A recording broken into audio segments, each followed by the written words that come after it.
Hello, this is a video on how to use DBpia, the leading academic platform in Korea.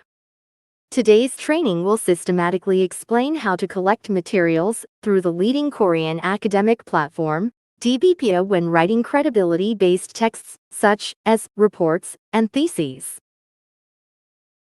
Today, in this video, I will explain DBpia and the thesis, and demonstrate DBpia, convenient search environment, and key features. First, let's learn about DBpia. DBpia's greatest strength is that it provides the most academic content in Korea. It has more than 4 million academic papers and offers about 4,700 excellent journals, including more than 2,900 publishing institutions and domestic and international journals. It also offers a number of convenient features including AI services and the CITESI bibliographic management program. Next, I will give a theoretical explanation of the paper. Articles are broadly divided into academic articles and theses. The biggest difference between the two papers can be seen in their purpose. Academic papers are also called academic journals, and they are intended to study the methods, theories, and development directions of academic disciplines. These are papers that are usually used by professors or professional researchers. Degrees thesis is a paper written for a master's or doctoral degree. In addition, you can see differences in type and amount. The papers that DBpia focuses on providing are academic papers. So why should you read these academic papers? To find the reason, it is necessary to first look at the characteristics of academic papers. Academic papers have three main characteristics. The first is reliability. This data is of high quality because it is based on evidence that has been verified by researchers and professors in accordance with regulations and procedures, and the evidence is clearly sourced. You will receive a good evaluation if you use such reliable data to present evidence in the reports you will write in the future. The second is timeliness. Because they are published in a shorter time frame than general books, they allow you to keep up with the latest research trends and industry trends related to your major. Third is utility. The summary and table of contents clearly convey the key points, so you can quickly determine whether the material is what you need. The abstract mentioned here is the summary of the entire content of the paper on the first page of the paper. Carefully reviewing the abstract and table of contents of the data can reduce the time spent on report work. Now that we've finished the theoretical explanation and the thesis, let's learn how to use DBpia. First, please access the home page of the library of the university you are attending.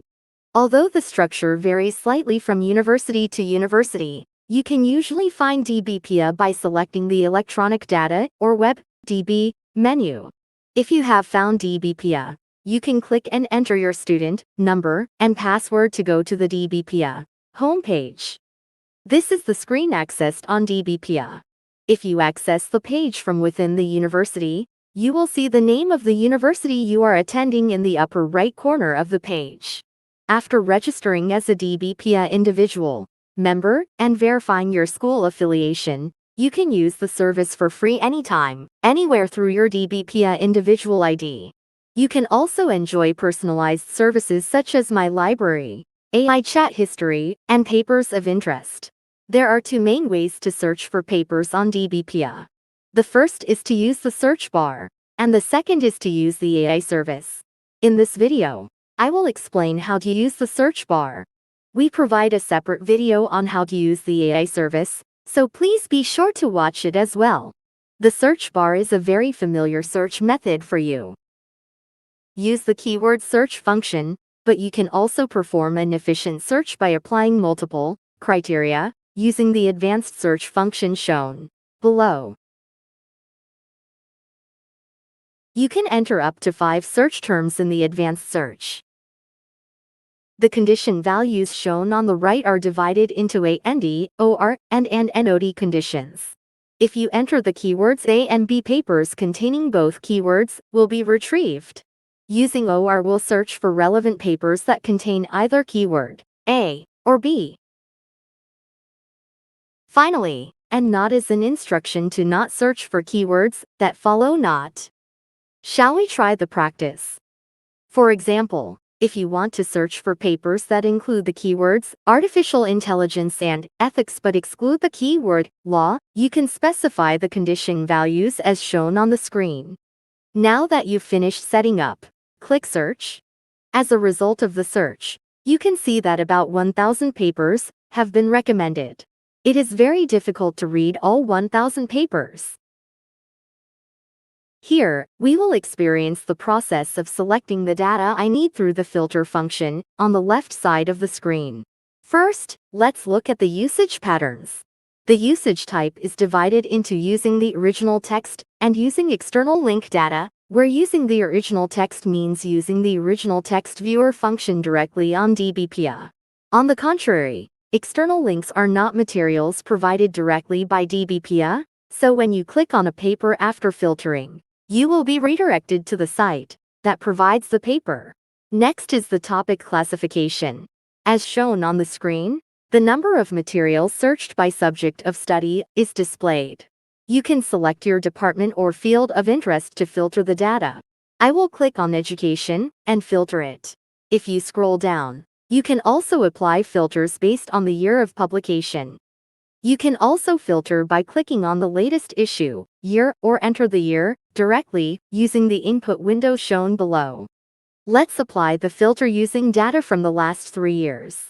In addition, it also provides a function that allows users to filter by journal, which provides papers, and by type of data, such as academic journals, theses, professional magazines, and research reports. Finally, you can also select highly reliable data from domestic and international databases. If you use the filter function described above, you will see that the number of results displayed is in the 100s, which is much smaller than the 1,000 initially searched for. Now, let's return to the center of the screen and take a look at the final search results. On the right side of the paper title, there is a View Paper button and a Download button, so you can use the paper in the way you want. If the paper is not provided by DBpia, there is an external link button, and clicking on it will take you to the site that provides the original text. Finally, clicking on the paper directly will take you to the detailed page of the paper. On the detailed page of the paper, you can check the journal information, abstract, keywords, and table of contents in advance. Now, let's click on Read Paper below to read the paper in earnest. Clicking the View Article button will take you to a viewer page where you can view the article on the web. In the original text shown on the left, you can freely place blocks of text with the mouse. When a block is applied, you can use the highlight, underline, and squiggle functions. After highlighting, underlining, and adding squiggly lines, you can even take notes on the right side of the screen. Next, I will explain the functions at the top of the viewer. You can save the paper you are reading to your library, download it as a PDF file, or print it. When downloading or printing, the viewer function provides convenient features that allow you to underline or include the contents of your notes. Let's learn more about the My Study feature. My Study is a feature that allows me to save the papers I need in my personal study and use them again and again. Let's click on Add to My Library. After adding your library, click the My Library button in the upper right corner of the DBpia main page to view the papers you just added. And you can move the thesis you just added to My Bookshelf, which is shown on the left side of the screen, by dragging and dropping. Since the name of the bookshelf can be set freely, I recommend that you name the bookshelf according to the courses you took this semester, or your areas of interest, and categorize and manage your papers. Now, let's go back to the General Viewer page and continue with the explanation. Finally, when you click the most prominent Switch to AI Viewer button, a chat window will be activated to the right of the original text. You can ask the AI any questions you have about the paper through the chat input window and learn from the answers. It is also a service that allows you to read papers efficiently by requesting a summary of the table of contents and research methods.